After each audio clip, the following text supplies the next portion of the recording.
Agora é a hora de nós nos alimentarmos com uma palavra. A Bíblia diz, um homem não vive só de pão. Pão é bom, certo? Pão é muito bom. Mas um homem vive principalmente da palavra que vem da boca de Deus. E eu quero partilhar com vocês uma palavra aqui hoje. E gostava que toda a gente fosse comigo rapidamente para o Evangelho de João no capítulo 16. Evangelho de João, capítulo 16, para lermos o verso 32 e o verso 33. João 16, 32, 33. Jesus está a falar com os seus discípulos e diz o seguinte: eis que chega a hora,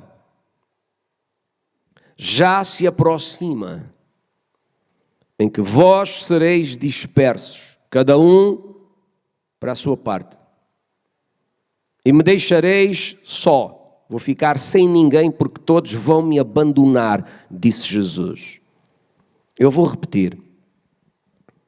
Jesus disse, está a chegar uma hora, está a aproximar-se um momento em que vocês vão se dispersar, cada um vai para o seu lugar, vocês vão me deixar só.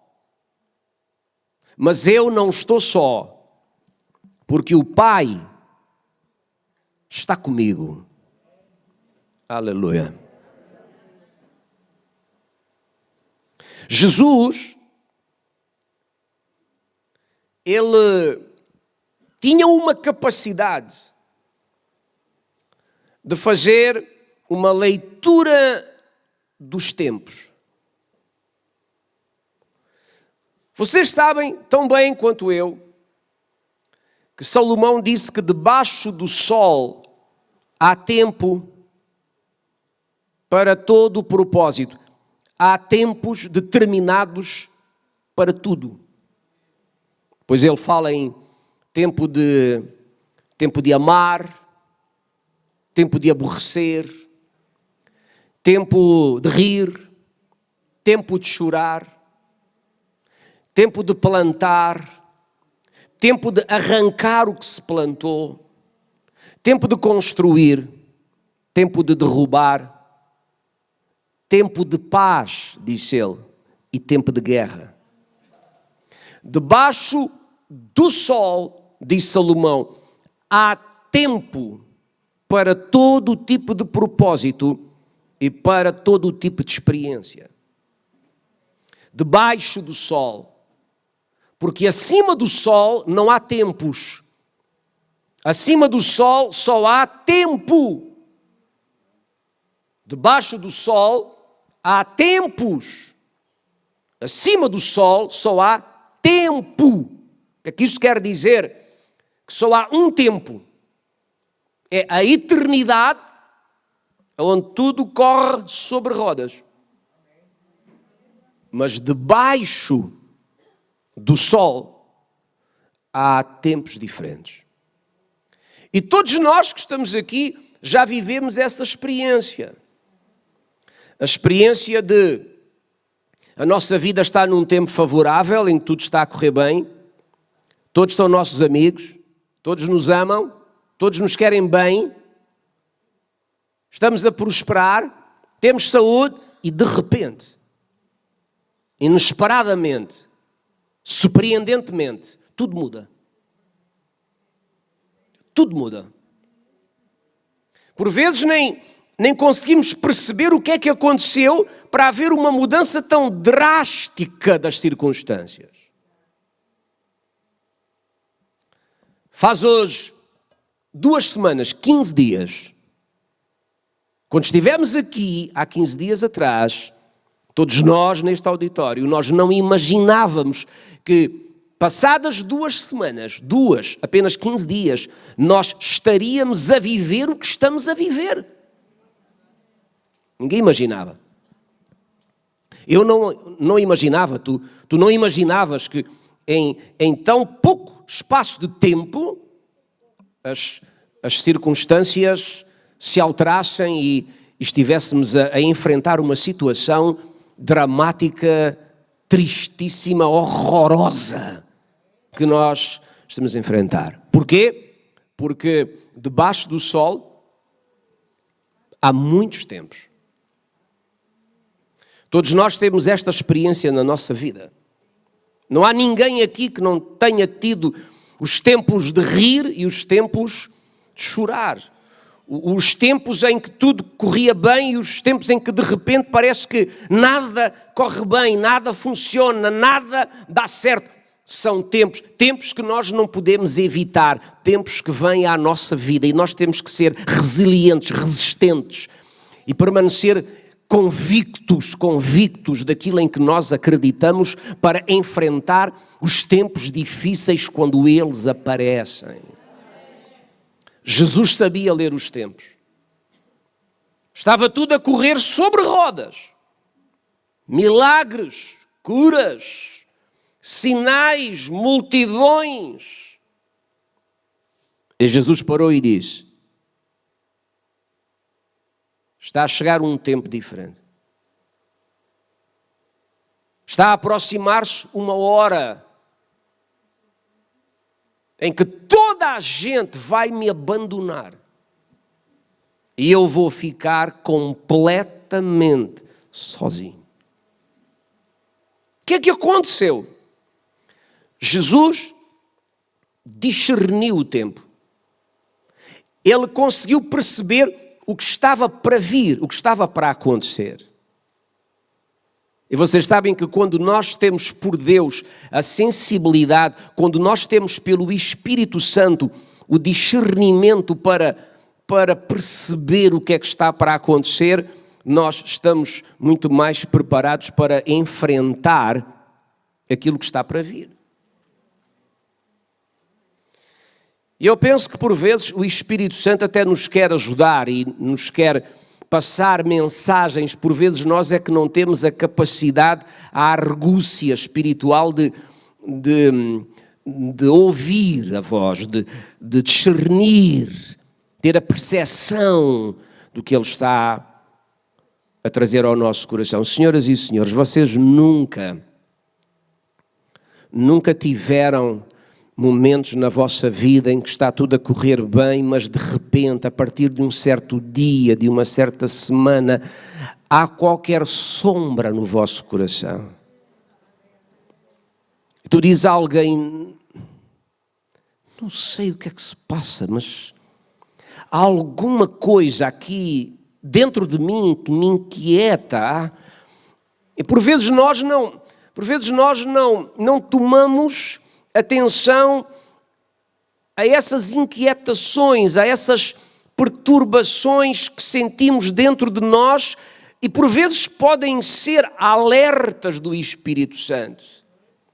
Mas nós vivemos a correr de um lado para o outro, não paramos o tempo suficiente para dizer: Senhor, o que é que eu estou a sentir? Isto é o quê? Passa-se alguma coisa? Há alguma coisa que o Senhor quer que eu saiba? Quantas vezes os tempos mudam de repente e nós dizemos: eu não andava tranquilo, havia alguma coisa que me inquietava. Já aconteceu a todos, com certeza. Jesus, ele tinha esse discernimento, ele tinha essa capacidade de fazer a leitura correta dos tempos. E de repente ele diz aos discípulos: rapazes, o tempo vai mudar. Está a aproximar-se um tempo completamente diferente, em que todos vocês vão me abandonar e eu vou ficar completamente só. E vocês sabem, meus amados, que todos nós somos seres humanos e como seres humanos nós precisamos de seres humanos à nossa volta. Alguns dizem: eu só preciso de Jesus na minha vida, eu não preciso de mais ninguém. Desculpe dizer, quem diz isto está dizendo uma aberração, ou então é alguma pessoa com problemas de ordem psicológica. Porque qualquer ser humano normal, sarado, tem a necessidade de se relacionar com seres humanos. Nós temos um corpo de carne e a carne quer carne. Eu repito, nós temos um corpo de carne e a carne quer carne. Ou seja, nós nos sentimos confortados quando pessoas como nós, que têm carne como nós, estão presentes na nossa vida, fazem parte do nosso dia a dia, nos abraçam, nos confortam. Podemos olhar nos olhos de alguém com quem nós comunicamos e nos consolamos e edificamos. Carne busca carne, carne atrai carne. Faço-me entender? E Jesus diz, bem, vai chegar um tempo, está a aproximar-se, em que todas as carnes vão embora. Todas as carnes vão embora. Não vai ficar nenhum. Deve ser doloroso quando todos partem. E de repente, a pessoa se encontra literalmente sozinha. Era disso que Jesus estava a falar. E alguns de vocês aqui, com certeza, já passaram por tempos assim, ou então por aquele tempo em que nós temos carne à nossa volta, mas é um tipo de carne que não tem capacidade de compreender as nossas lutas e os nossos dramas.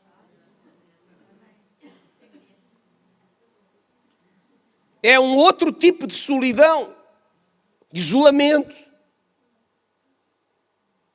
Quando nós temos carne à nossa volta e não podemos partilhar as nossas dores com essas carnes. Não podemos abrir o nosso coração com as carnes que nos rodeiam, porque não nos compreendem. Não têm capacidade de nos ajudar. E na realidade temos tanta carne à nossa volta, mas não temos nenhuma carne com quem dividir a nossa carga. Alguns dizem, como é que o pastor sabe disso? Porque esse é o maior problema dos pastores. Procura um pastor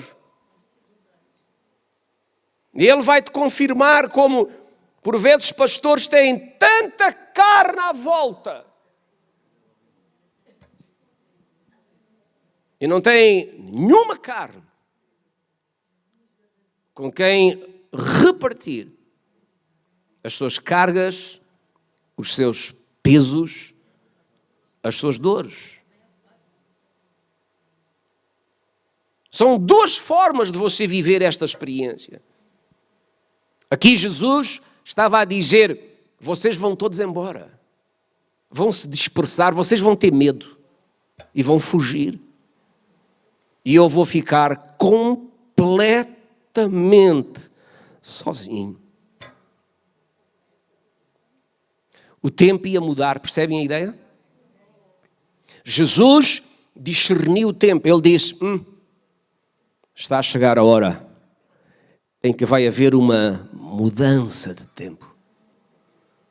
As coisas vão começar a acontecer de uma forma bem diferente do que tem acontecido até aqui. Quantos de vocês gostariam, como eu também, que certos tempos da nossa vida durassem para sempre? Temos alguns. Houve tempos na nossa vida, temporadas na nossa vida que foram tão edificantes, tão gratificantes. E seria tão bom que esses tempos tivessem durado para sempre. Eu não tenho uma boa notícia para ti hoje. Os tempos gratificantes, agradáveis, reconfortantes, não duram para sempre. Porque debaixo do sol há muitos tempos diferentes. Mas agora trago uma boa notícia. Jesus diz, todos vocês me vão abandonar, vão me deixar, vou ficar sozinho, mas na verdade não estarei sozinho, porque o Pai está comigo. E o que era verdade para Jesus é verdade para mim e é verdade para ti.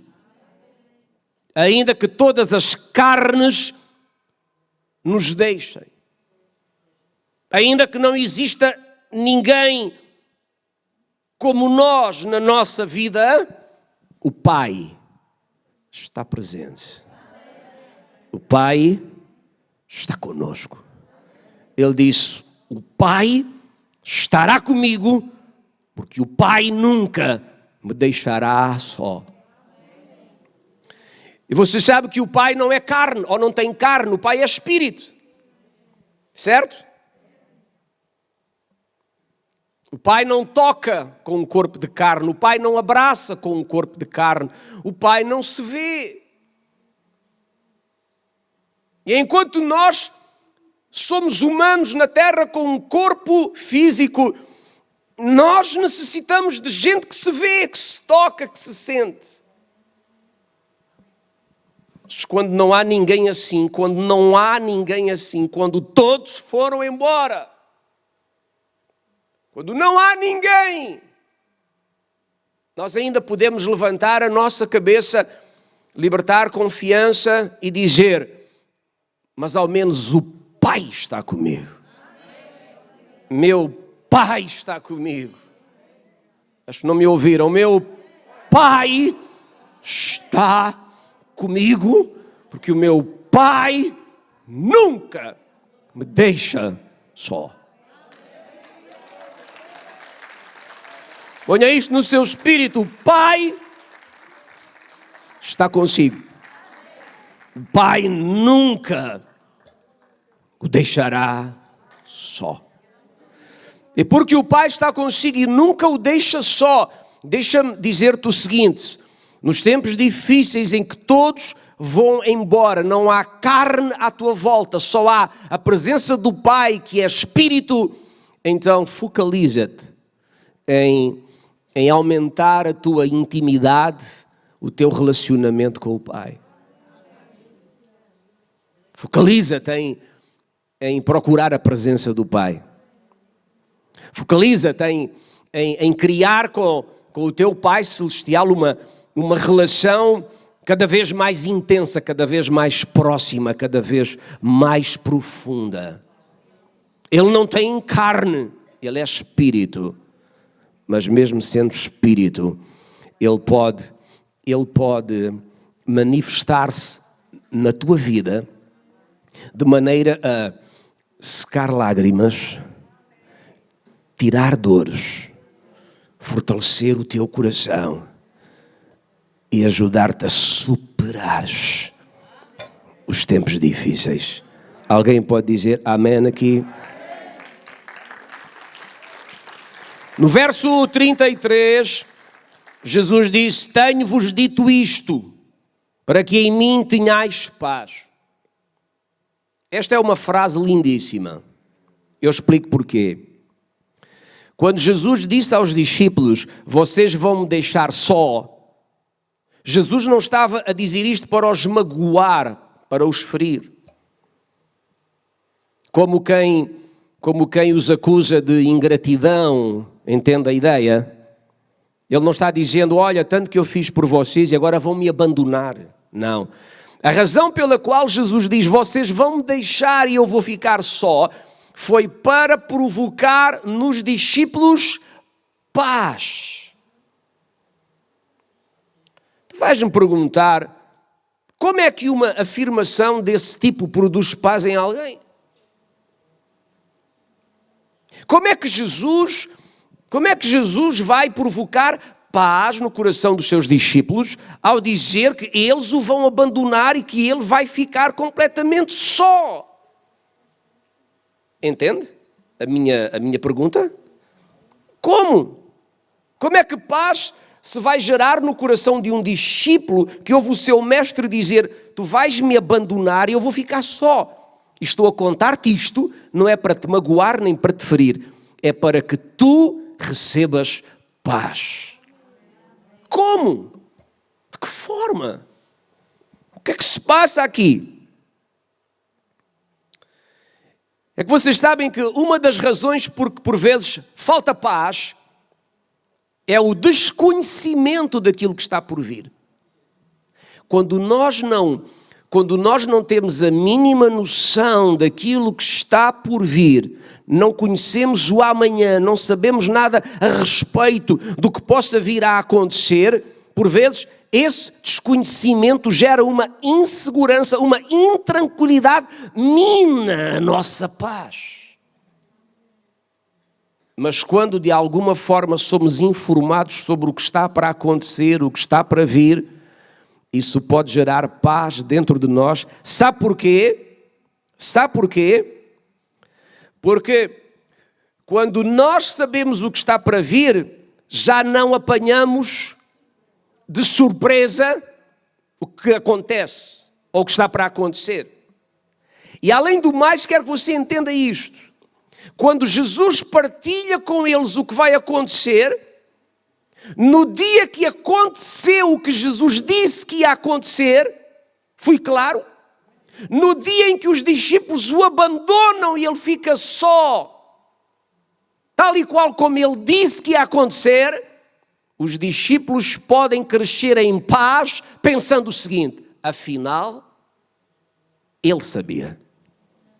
Afinal, ele nos avisou a respeito, é porque ele tinha noção, ele tinha conhecimento do que estava para acontecer. Espera.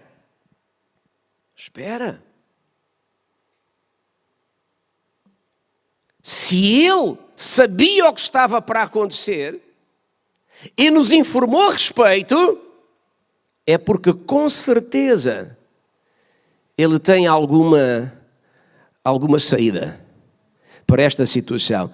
É porque com certeza ele tem algum plano de contingência em relação a esta nova realidade. E é isso que produz paz dentro de nós. Paz rompe dentro de nós quando nós percebemos que o Deus que nós servimos nunca é surpreendido.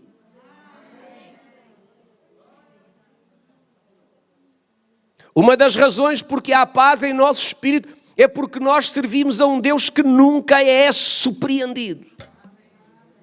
E se o nosso Deus nunca é surpreendido pelas circunstâncias, porque é que eu vou ficar ansioso e perturbado se o Deus que eu sirvo já sabia que aquilo que está a acontecer ia acontecer? Se Ele já sabia que aquilo que está a acontecer ia acontecer, seja na minha vida, seja no mundo, eu posso ficar tranquilo, posso ficar em paz, porque com certeza Ele tem alguma saída, Ele tem alguma resposta, Ele tem um plano de livramento, e isso produz paz dentro de nós. Você acha que alguma vez o Senhor Deus foi surpreendido com alguma situação? Isso não acontece. No dia que o tempo da nossa vida mudou, Ele já sabia. No dia que todas as carnes foram embora, Ele já sabia. No dia que nós ficámos sós, Ele já sabia. Por essa razão, podemos ficar em paz e dizer, se o Senhor já sabia que isto ia acontecer, então o Senhor deve ter aí qualquer saída para mim, qualquer resposta, qualquer milagre, qualquer livramento. O Senhor tem algum plano de contingência para a minha vida.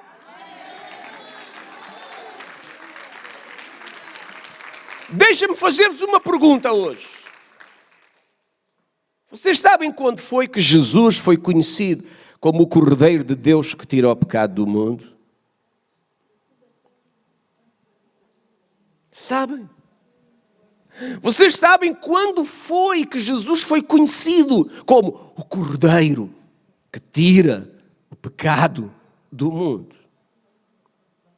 A Bíblia diz, é uma revelação da Escritura, que Jesus foi conhecido como o Cordeiro que tira o pecado do mundo antes do mundo ter sido criado. O mundo não tinha sido criado. E já Jesus era conhecido como o Cordeiro que tira o pecado do mundo. Escutem-me. Não havia mundo ainda. Não havia seres humanos ainda. O pecado ainda não havia nascido. Tem que me ouvir. O pecado ainda não havia nascido. E já Jesus era conhecido como o Cordeiro que tira o pecado do mundo. O que isso significa? Não sei se vocês estão prontos para receber esta revelação. Deus sempre cria soluções antes dos problemas nascerem. Acho que não me entenderam. Deus sempre cria soluções antes dos problemas nascerem. Por isso, meus amados, a Bíblia diz que Deus criou um jardim chamado Éden. Colocou lá o homem. Depois fez a mulher. Disse a eles, desta árvore vocês não comem, se comerem, morrem. Eles comeram e morreram. O pecado nasce. E quando o pecado nasce, os anjos olham uns para os outros e dizem, e agora? E Deus levanta-se e diz, antes que eles tivessem pecado, eu já tinha criado a solução para este problema. E a solução para este problema é o meu filho Jesus, que vai pagar pelo pecado deles e trazê-los de volta para mim. Quando a enfermidade nasceu, Deus disse, eu já criei a cura. Quando a pobreza, a miséria nasceu, Deus disse, eu já criei o suprimento. Tente-me entender, Deus criou as soluções antes dos problemas nascerem. Ele criou as respostas antes das perguntas serem feitas. Vocês têm que me entender, por favor. Porque é isto que nos faz caminhar em paz no meio de um mundo que está à beira de uma guerra mundial. Como é que nós podemos ter paz? É que o Deus que nós servimos não é apanhado de surpresa. Já o sabia. Nada é novidade para ele. Antes que a calamidade chegue, ele já criou a solução. Ele já tem o plano de saída. Ele já tem o escape para mim e para ti. E é isso que nos faz caminhar em paz. De onde procede a paz que excede todo o entendimento? Isso vem de onde? Essa paz que ultrapassa o nosso entendimento vem de onde? Vem desta revelação de que você entende com muita clareza que antes das calamidades surgirem, o seu Deus já sabia e já tinha preparado saídas, livramentos, respostas para aqueles que o temem, para aqueles que o servem. Aleluia! Então eu quero dizer a você que hoje nunca estamos sós.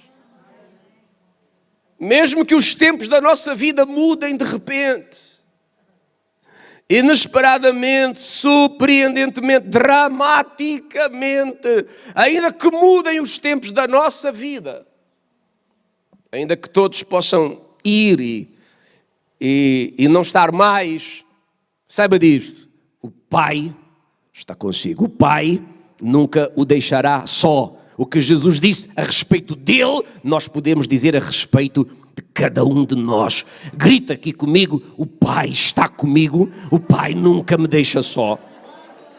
Aleluia! E é por isso que nós podemos ter paz. Por isso é que Jesus disse, eu estou a contar isto a vocês para que vocês tenham paz. A razão porque eu estou a dar esta revelação a vocês, disse Jesus, é para que vocês percebam que quando isto acontecer, eu já sabia. Não é uma surpresa.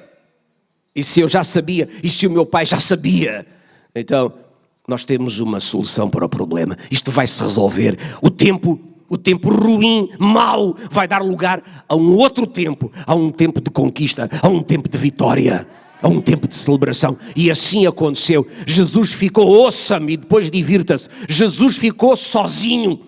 Foi à morte de cruz sozinho. Foi sepultado. Mas ao terceiro dia ressuscitou. E quando ele ressuscitou, foi-lhe dado todo o poder no céu e na terra. Foi exaltado soberanamente. E hoje é o Senhor dos senhores. E todo o joelho se dobra para confessar o seu nome. Aleluia!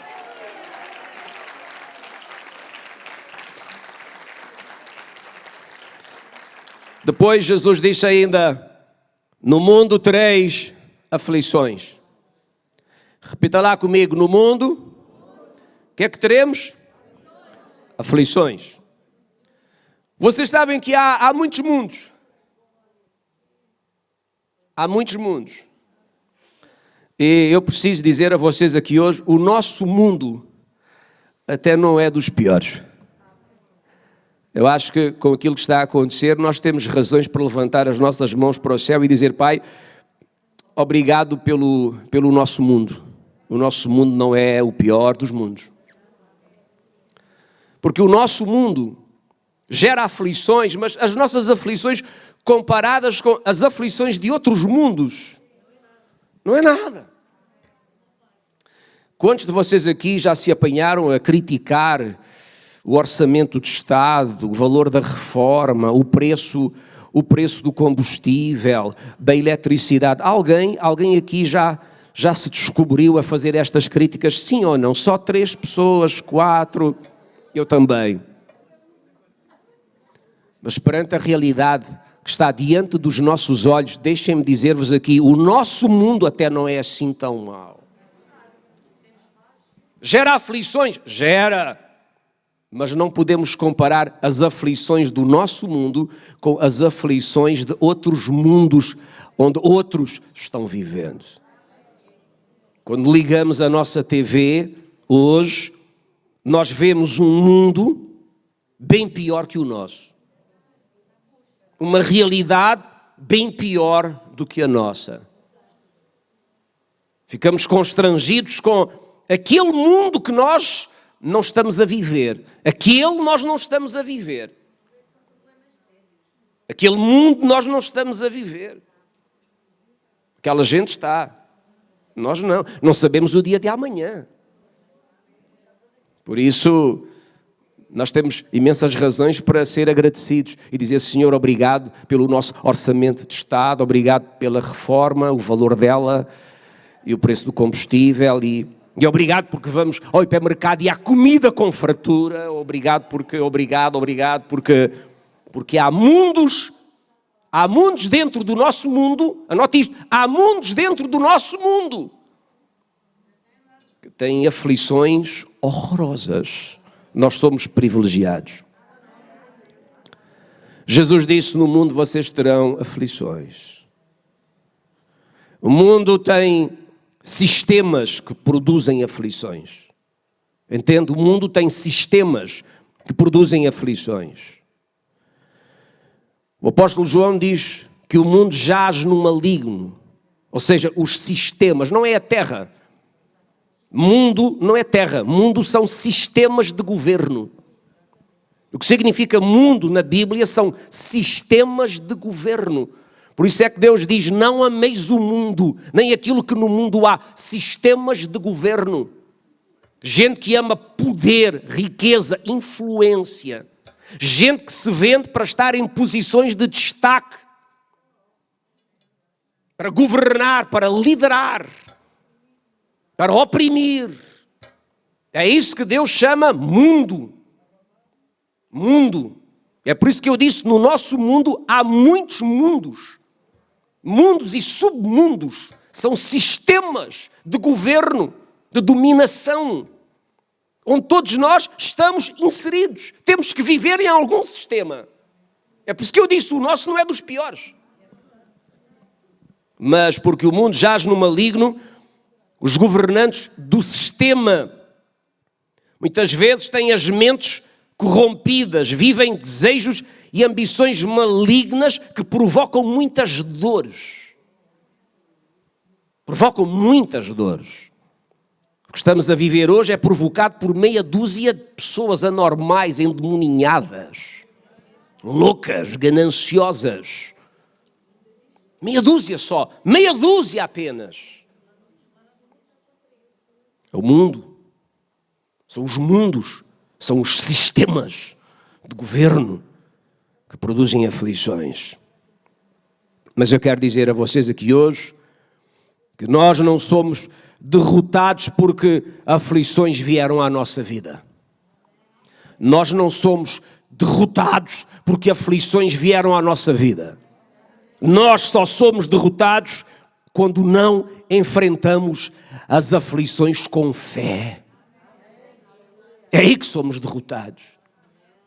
O problema não são as aflições, o problema é a forma como nós enfrentamos as aflições.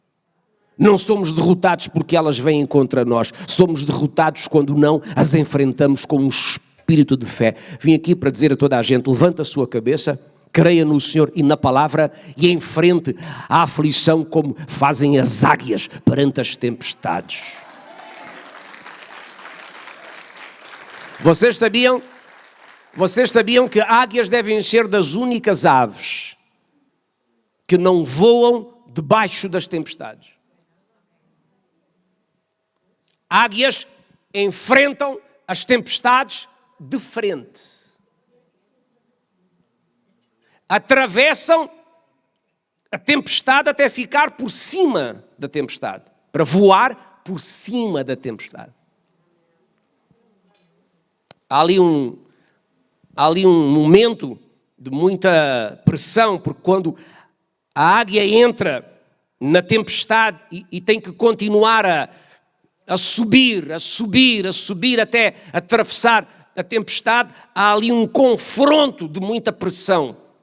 Mas ela não admite viver debaixo da tempestade. Ela voa por cima da tempestade.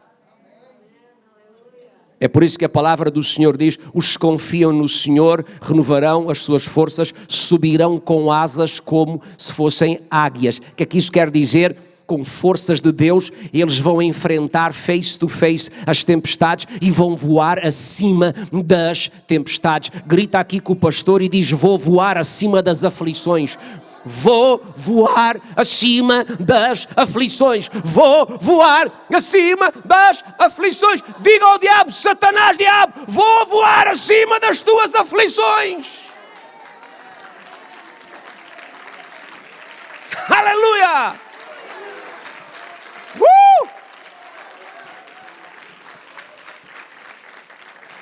Depois Jesus disse, tenham bom ânimo. Tenham bom ânimo. Tenham bom ânimo. Jesus pediu a todos nós ânimo. Ânimo. Repito, ânimo. Coragem. O que é ânimo? Ânimo é uma boa atitude mental.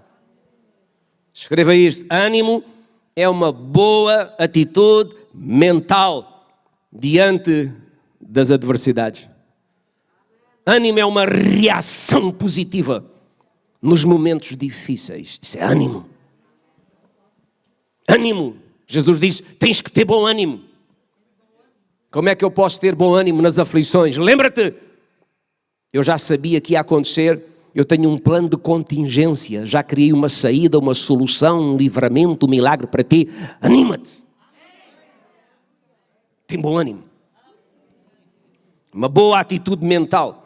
Uma reação positiva aos momentos difíceis.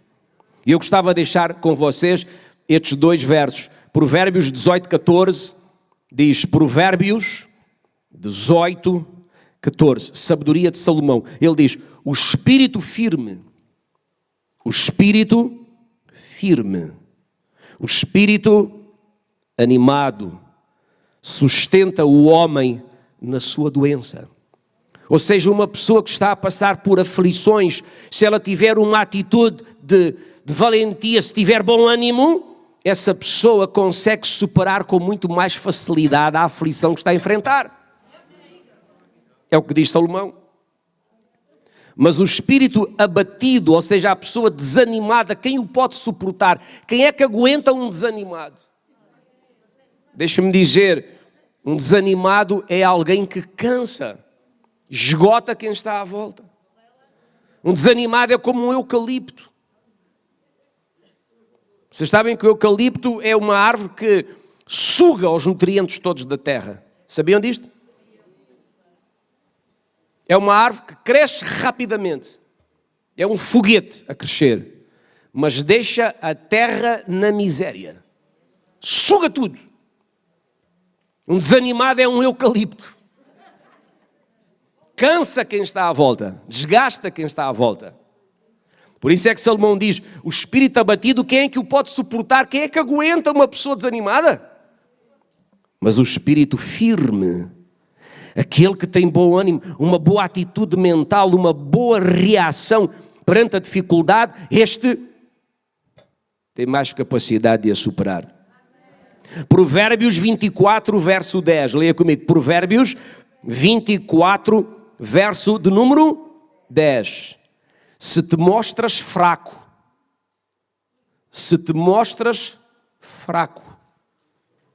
no dia da angústia, a tua força é pequena. Sabedoria de Salomão. Se te mostras fraco no dia da angústia, a tua força é pequena. Deixa-me dizer, ser forte no dia bom é bom. Mas mais importante é ser forte no dia mau. E é no dia mau que temos que ganhar a consciência que temos que ser mais fortes. Se te mostras fraco no dia da angústia, a tua força é pequena. E não te esqueças, o Senhor promete no Salmo 27, eu sou a força da tua vida. Eu sou a tua luz, eu sou a tua salvação. Anima-te. Então queria dizer a vocês que para nós vivermos animados, principalmente em dias difíceis, é importante guardar o nosso coração. Repito, guardar o nosso coração. O quê? Provérbios 4, 23. Já que estamos aqui em Provérbios 4, 23. Provérbios 4, 23 diz, sobretudo, repita lá comigo a expressão. Ou seja, acima de qualquer outra situação. Muito importante. Sobre tudo que se deve guardar, guarda o coração. Dele procedem fontes da vida. O que é guardar o coração? Coração na Bíblia é a mente. Coração na Bíblia é a mente. Salomão disse, podes guardar muita coisa, mas acima de tudo guarda a tua mente. Protege a tua mente. Porquê? Porque da tua mente procede a fonte, ou as fontes da vida, ou os fluxos, ou a energia para a vida. O bom ânimo também vem da nossa mente. É por isso que eu disse, bom ânimo é uma boa atitude mental. Como é que nós protegemos a nossa mente? Como é que nós protegemos a nossa mente? Nós protegemos a nossa mente quando nós a alimentamos corretamente. Temos que alimentar corretamente a nossa mente. Como é que nós alimentamos corretamente a nossa mente? Através de promessas que Deus fala. Promessas, promessas, promessas. Palavra que nos inspira, palavra que nos gera confiança. Protegemos a nossa mente quando as nossas comunicações, os nossos diálogos são construtivos. Quando conversamos com pessoas que nos acrescentam, que nos ajudam a crescer em confiança. Protegemos a nossa mente quando nos afastamos de conversações, de comunhões, de relacionamentos que nos perturbam, que nos tiram a paz, que nos deixam confusos, perturbados. Estamos a guardar a nossa mente. Em tempos de aflição temos que ter imenso cuidado com quem falamos, com quem nos relacionamos, que tipo de alimento nós damos à nossa alma. Isso é muito importante. Os tempos difíceis requerem pessoas animadas. E para vivermos animados temos que alimentar a nossa mente. Alimentar a nossa mente. Porque de dentro de nós procede o fluxo, a energia, a força para a vida. Não basta só receber uma oração e pronto. Não, eu tenho que fazer o meu trabalho pessoal. Eu tenho que me alimentar de promessas, de palavra e crer nessas promessas, crer nessa palavra, crer naquilo que Deus diz, dizer é isto que me vai acontecer. Não importa aquilo que está a acontecer à minha volta, Deus diz, Deus promete e eu creio que vai acontecer tal e qual como Ele diz, mesmo no meio da crise, da calamidade, assim será, porque Ele não é homem para que minta, nem filho de homem para que se arrependa. Aleluia! Alguém grita aqui, bom ânimo. E depois Jesus terminou dizendo, porque eu venci o mundo. O que é que isso quer dizer? Quer dizer que Ele é nosso aliado. Ele está do nosso lado. Ele diz, tem bom ânimo, porque eu estou a ajudar-te. Eu estou lutando contigo. Eu passei por essas experiências e eu venci todas. E eu vou ajudar-te a venceres as tuas lutas. É por isso que a Bíblia diz que em todas as coisas, em todos os tempos, em todas as circunstâncias, somos mais do que vencedores.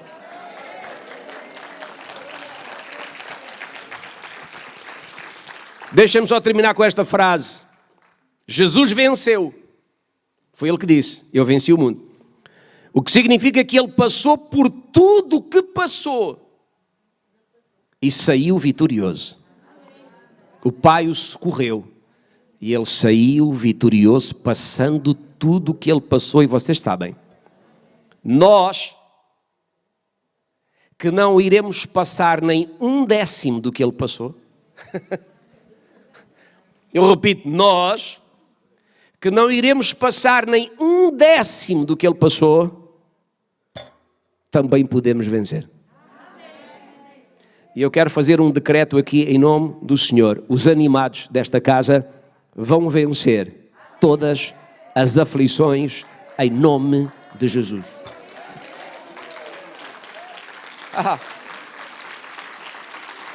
Ei! Vocês sabem o que foi que Davi disse? Muitas são as aflições dos irmãos que vêm à igreja, dos irmãos fiéis, dos irmãos que servem a Deus, dos irmãos que semeiam, que dizimam, que sustentam, que perdoam, que amam. Muitas são as aflições dessas pessoas. Disse Jesus, através de Davi. Confirma aqui neste texto. Mas o verso não termina. O verso diz, mas o Senhor os livrará de todas as aflições. Por quê? Porque antes de um problema nascer, Deus cria a solução. Antes de uma aflição romper, Deus já criou o livramento dessa aflição. Deixem-me dizer-vos aqui hoje, já existe a saída que você precisa para esse tempo difícil que está a enfrentar. Já existe o livramento que você precisa para essa situação calamitosa que apareceu na sua vida. Onde está, pastor? Nas mãos de Jesus. É por isso que Ele diz, anima-te, eu venci, eu vou ajudar-te. Se eu venci o que venci, tu que vais passar muito menos, também vais vencer. Porque um justo nunca será desamparados. Aleluia! Vamos gritar ao Senhor, vamos aplaudir o Pai aqui hoje. Oh! Uma nação encoberta no meio das nações. Uma nação encoberta no meio das nações. Ela experimenta a glória de Deus. Que nação é essa? Que nação é essa? Qual é a nação que está encoberta no meio das nações? Há uma nação encoberta no meio das nações. Há uma nação que está como que escondida no meio das nações da terra. As nações são abaladas, mas há uma nação encoberta no meio das nações. Que nação é essa? O apóstolo Pedro diz: nós somos a nação santa. Nós somos a nação santa. Nós somos a nação santa. Oh, meu Deus. Nós somos a nação santa. Ele disse que nós somos uma nação que está encoberta. Não temos um território físico. Não temos uma bandeira para hastear. Mas temos um rei. Temos um Senhor. O seu nome é Jesus. Temos um exército que não é só defensivo. É defensivo e é de ataque. É do que for preciso. E esse exército são os anjos de Deus que lutam por nós. Essa nação é chamada de igreja. Está em todas as nações da terra. Essa nação encoberta está em Portugal. Está aqui na vizinha Espanha. Está dentro do território da Ucrânia. Até dentro da Rússia. Até lá onde está o urso. O grande urso. Esta nação encoberta está presente. Esta nação está no território da China. Esta nação está no território da Coreia do Norte. Esta nação é incontrolável. Ela se multiplica dia após dia. Esta nação é a igreja. A Bíblia diz: quando as nações tremerem, quando os povos se abalarem, coisas preciosas de todas as nações virão à minha nação. Encherei a minha nação com a minha glória.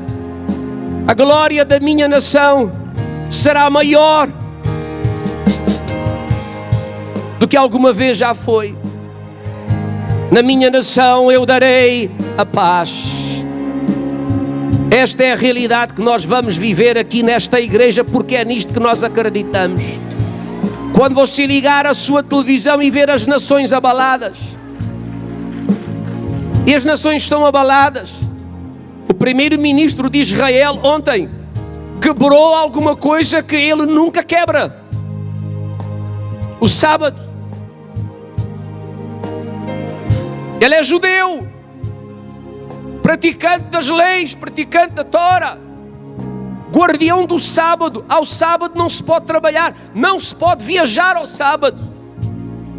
E os jornais dizem, vá ler, para ele quebrar o sábado, a guarda do sábado, e ter feito uma viagem para a Rússia e depois para a Alemanha, é porque é um assunto de extrema gravidade.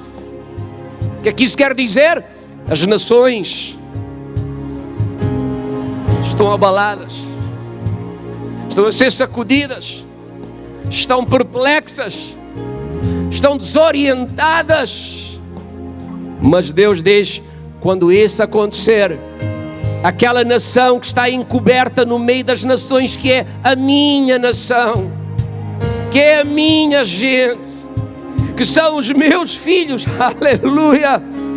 Eu vou cuidar deles, eu vou manifestar-lhes a minha glória, eu vou supri-los, eu vou exaltá-los, eu vou derramar a minha misericórdia sobre eles, a minha graça vai cuidar. Ei!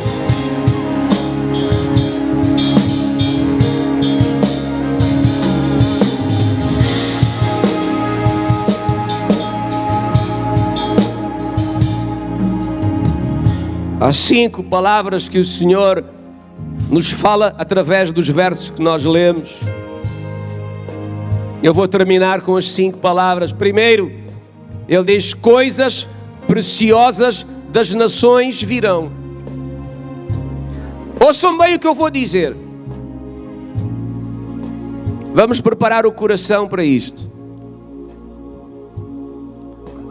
O profeta diz: coisas preciosas das nações virão a nós. Pensem comigo, o que é que uma nação tem de mais precioso? O que é que há de mais precioso dentro de uma nação? Que o Senhor diz: das nações virão a vocês coisas preciosas. Obrigado, irmã. O que uma nação tem de mais precioso são as pessoas. Uma nação sem gente não é nação, é uma terra abandonada. O que faz de uma nação é o seu povo. Repito, o que faz de uma nação é o seu povo. Deus diz: coisas preciosas das nações virão a vós. Que coisas preciosas? Pessoas. Sabe o que é que Deus diz? Quando as nações forem abaladas, pessoas virão ter convosco. Pessoas virão a vós. Pessoas virão ao vosso encontro. Pessoas cansadas, assustadas, enfermas, debilitadas, traumatizadas, oprimidas, viram a vós. Para quê? Para nós cuidarmos dessas pessoas, libertarmos essas pessoas, abençoarmos essas pessoas, plantarmos o Evangelho nessas pessoas. Estão comigo ou não estão? O que é que isto quer dizer, pastor? Quer dizer que quando as nações são abaladas, a casa do Senhor tem tudo para se encher até deitar por fora, até transbordar. Aleluia! Oh, meu Pai, Deus! eu me lembro que jamais me deixaste. Eu me lembro, as minhas dores tu sarás, cada lágrima enxugaste, sempre ouviste a minha voz de adorador. Pai, eu me lembro de tudo que me falaste, vou descansar, cada palavra cumprirás, sempre cuidarás de mim. Tu és o dono da manhã, tu estás aqui. A segunda palavra que o Senhor fala no texto que nós lemos do profeta Ageu é que a casa será cheia da glória da sua presença. É o que o Senhor diz: encherei de glória a minha casa. Quando as nações são abaladas, pessoas vêm ao nosso encontro, pessoas vêm procurar refúgio, encontrar abrigo. E o Senhor promete encher a casa da glória da sua presença. Alguém ouse profetizar e dizer: este é tempo para uma nova e mais profunda manifestação do Espírito Santo. Aleluia!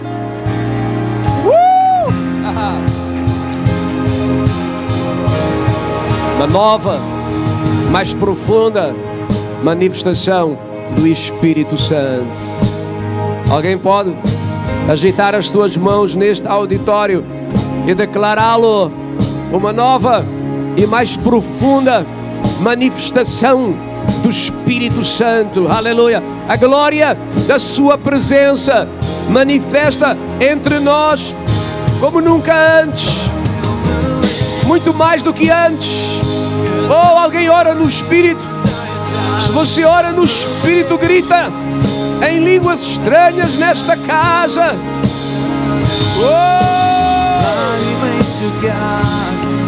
Sempre ouviste a minha voz de adorador. Pai, eu me lembro de tudo que me falaste. Vou descansar, cada palavra cumprirás. Sempre cuidarás de mim. Tu és o dono do amanhã. Tu estás aqui. A terceira palavra que o Senhor fala no texto que nós lemos é que os recursos não irão faltar. Ele vai suprir. É por isso que ele diz: minha é a prata, meu é o ouro. Não importa se a crise estala, não importa se os homens estão abalados porque não sabem como suprir as necessidades e as carências, a minha nação será suprida, a ela não faltarão recursos. Lembra-se quando o Senhor colocou o seu povo no meio do deserto? Deserto é lugar onde não há nada, onde tudo falta, mas no meio daquele deserto nada faltou, houve de tudo. Porquê? Porque o Senhor diz: minha é a prata, meu é o ouro. Creia nisto, não se desanime, levante o nível da sua fé. Ouse acreditar que o Senhor vai cuidar de si. Ouse acreditar que Deus já providenciou os clientes que você precisa, as oportunidades que você tem falta. Ele já tem as portas abertas para você entrar. Ele já tem caminhos construídos para você atravessar por eles e chegar a um lugar de alargamento, a um Rehobote. Como é possível Rehobote num tempo de calamidade? Porque para Deus nada é impossível. Sua palavra cria, sua palavra supre, sua palavra exalta. Hey! Pai, eu me lembro. A quarta palavra que o Pai fala no texto que nós lemos é que o nível das operações do Espírito Santo serão muito mais intensas do que em tempos de normalidade. É por isso que ele diz: a glória da segunda casa é maior do que a glória da primeira. Vamos acreditar em nosso coração: se em tempos de pandemia o Senhor foi tão bom para ti, acredita, em tempos de guerra Ele será 7 vezes melhor, 7 vezes maior, 7 vezes mais forte, em o nome de Jesus.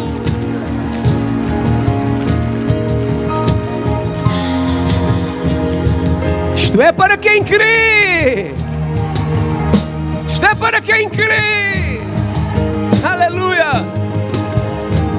Em último lugar, a quinta palavra que você encontra no texto que nós lemos de Ageu é que a paz de Deus, a paz do Senhor vai nos sustentar e conservar em tempos de grande aflição. A paz. O profeta terminou dizendo: e neste lugar o Senhor dará a paz. Ninguém aqui vai perder a paz. As ameaças não vão roubar a nossa paz. As ameaças do novo czar não vão roubar a nossa paz. As imagens dolorosas que vemos não vão roubar a nossa paz. As letras gordas das primeiras páginas dos jornais não vão roubar a nossa paz. Nada vai tirar a nossa paz. Porque a nossa paz não é uma construção do nosso esforço. A nossa paz não resulta de uma atitude mental que nós desenvolvemos.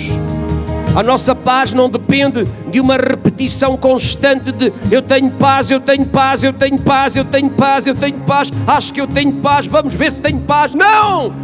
A nossa paz resulta de uma ação do Espírito Santo dentro de nós, de uma manifestação do Espírito Santo que faz explodir uma paz que excede o nosso entendimento, a nossa compreensão. Cai em 1000 ao nosso lado, 10.000 à nossa direita, e nós permanecemos em paz, porque Ele é a nossa paz. Hey!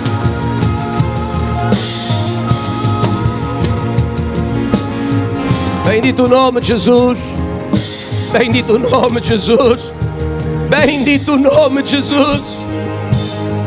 Alguém crê, alguém recebe.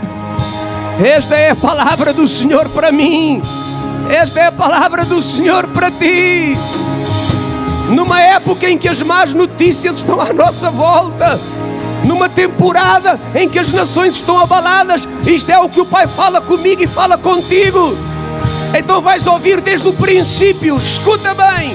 Escuta bem, quando eu acabar, tu podes celebrar, tu podes te divertir, tu podes glorificar o nome do Senhor.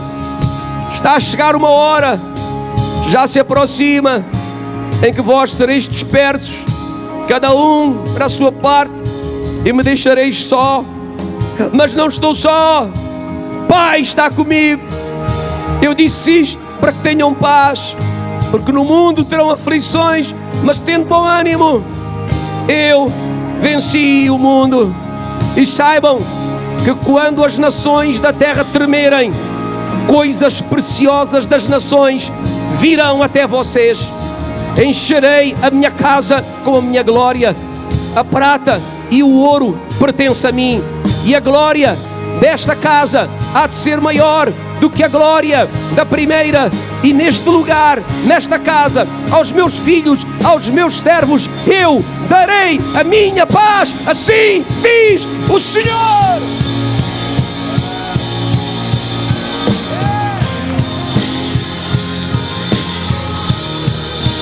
Pai, eu me lembro que jamais me deixas. Eu me lembro, as minhas dores tu serás, cada lágrima enxugaste, sempre ouviste a minha voz de adorador. Pai, eu me lembro de tudo que me falaste, vou descansar, cada palavra cumprirás, sempre cuidarás de mim. Tu és o dono do amanhã, tu estás aqui.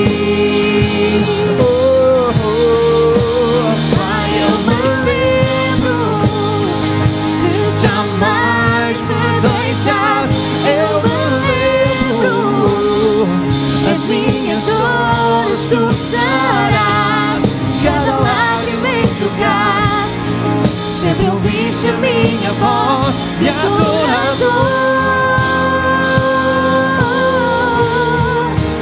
Pai, eu me lembro de tudo que me falaste, vou descansar, cada palavra cumprirás, sempre cuidarás de mim. És o dono do amanhã, tu estás aqui.